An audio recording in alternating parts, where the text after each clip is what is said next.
Isn't it typical of corporate Democrats to pretend to be against what Republicans advocate, and then once they get power, side with the same Republicans that they were supposedly against? Biden and other Democrats are going to acquiesce to the Republicans' demands for expelling migrants and asylum seekers, even though international law says that signatories have to give protections to asylum seekers. Uh, Biden is obviously a racist, has hated black and brown people since since he got into Congress, and he's just finally showing his true colors. As we've been reporting, Democrats and Republicans remain at odds when it comes to more aid for Ukraine. President Biden's current request includes money for Ukraine, Israel, and U.S. border security, but some Republicans aren't fully on board with the bill, saying they want to see more policy changes at the border. CBS News reporting found that the White House is now open to some changes to get the Republicans on board. And so we turn to CBS News immigration reporter Camila Montoya Galvez, who can join us with some discussion about policy details. Camila, so let's start. What do we know about what the White House, specifically on policy grounds, is willing perhaps to wiggle on now? Hi, John. Good evening. We have learned here at CBS News that the White House and the Biden administration right now are willing to support some pretty sweeping and drastic limits on asylum and changes to U.S. border policy in order to get Republicans on board in terms of supporting additional military aid to Ukraine as part of this negotiation over the president's emergency funding requests. It's interesting how Biden is in total support of Ukrainian asylum seekers coming to the United States, but not in support of uh, brown asylum seekers coming to the United States. What is the difference? Is it because Ukrainians are white and brown people are brown? These changes and proposals include a new expulsion authority, John, that would allow border officials to summarily return migrants to Mexico or to their home countries without processing their asylum claims. It would work similar. And here we are told by the Biden administration that he cares about human rights, cares about people that are being oppressed, and care about people seeking safety, yet he won't help people seeking asylum and safety from the violence in the nations that they're leaving. This is just more proof that Biden is a liar.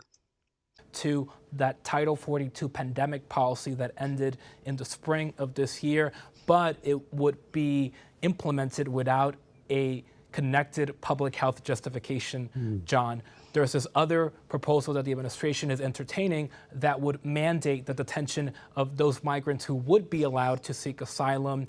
And then finally, I also learned that the White House is open to supporting a nationwide expansion of a process known as expedited removal. It's a fast-track deportation program that allows agents to deport migrants without court hearings if they don't ask for asylum or if they fail those initial asylum screenings. So all And you can't forget that in a lot of these mass deportations, American citizens get caught up in it because the people that are doing these deportations don't care if a person is actually an American citizen or not.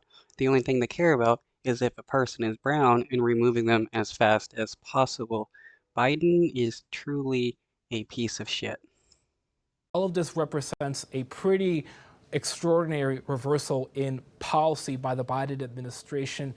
Just a few years ago, President Biden campaigned on overturning many Trump administration policies that resemble some of the proposals that his administration is now considering, John. Well, that's Yeah, like the requiring asylum seekers to seek asylum in every nation that they journey through. Something that Stephen Miller wanted, a Nazi, and Biden was against that, claiming that it is the right of the United States to help protect asylum seekers. And now he's against asylum seekers because he is a racist. Yes, exactly. That struck me, Camillo. So let me understand. In terms of asylum, though, doesn't the U.S. have obligations to international treaties, to laws in terms of treating asylum seekers differently than they do migrants who are not seeking asylum? And how would these get around those limitations?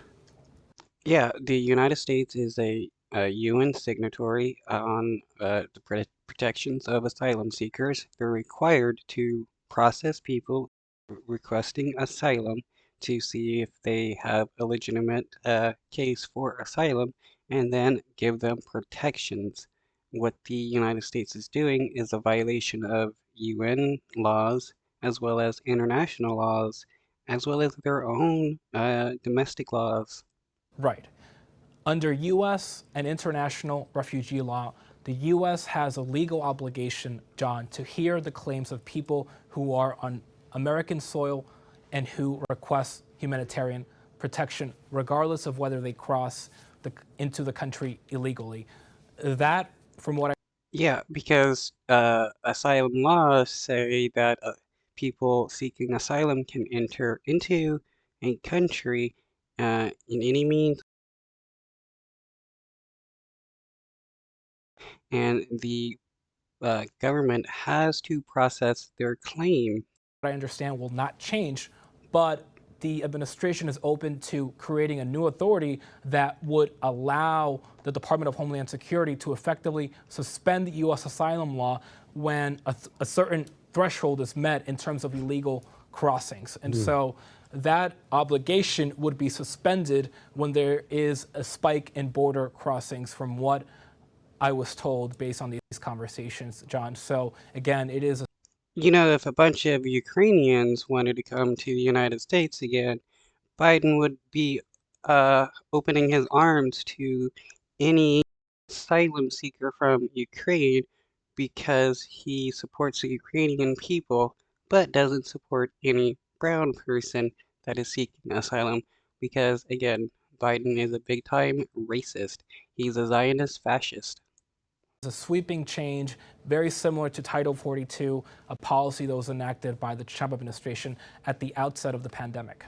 And the expulsion authorities for those who make asylum claims, it seems like you and I have talked before about the need for more judges to adjudicate these asylum claims. It seems like they're sort of doing what they do sometimes in overloaded cities with cases. They put them on a rocket docket. I mean, they just have people deciding very quickly, kind of shrinks the judicial process. So is that essentially what's happening here? Yes and no. I mean, any change to U.S. asylum policy will only do so much to deal with the current situation at the border, because you still need to screen and interview migrants who ask for humanitarian protection if you're not expelling them. And so the administration would also need a simultaneous increase in the number of asylum officers, John, immigration judges, and detention space to screen and detain those who are requesting asylum and who are being allowed into the country pending the adjudication of those claims. And this supplemental request that the president has made does include billions of dollars to hire those additional immigration officials and to increase detention capacity. So it's not about policy per se, it's about both policy and increased resources, John. Finally, Camillo, you mentioned that this was a sweeping change for the White House. Do you think it will meet the policy requirements of the bulk of Republicans? And then I'll bolt onto that. Are Democrats going to be unhappy about this policy change? This is one reason why I hate a lot of Democrats in Congress because they're so pathetic and weak and they acquiesce to Republicans quite easily, though that is because a lot of them are actually Republicans pretending to be Democrats. That's why when they get power, they support everything that the Republicans supported while pretending to be against those bills. Well, these are all changes, John, that Republicans in the Senate support. They want to see drastic limits on asylum and expedited deportations to increase in order to try to reduce the unprecedented levels of migration along the border. However, it is unclear if Republicans in the House will believe that this is enough, because they passed an immigration bill, H.R. 2, earlier this year, John, that included much stricter provisions, including a return to the so-called Remain in Mexico policy, the reinstatement of detention for families with children, and most important, Yeah, right-wingers, they love concentration camps on the border, migrants dying. You know, brown people dying, right-wingers love. And people like Biden, they love seeing brown people die. importantly, an end to the humanitarian parole authority, which is that law that the administration has been using to admit hundreds of thousands of refugees from Afghanistan, Latin America, and Ukraine. And so these provisions are not, from what I understand, something that the Biden administration would support. So it's unclear, even if the Senate negotiations come to fruition,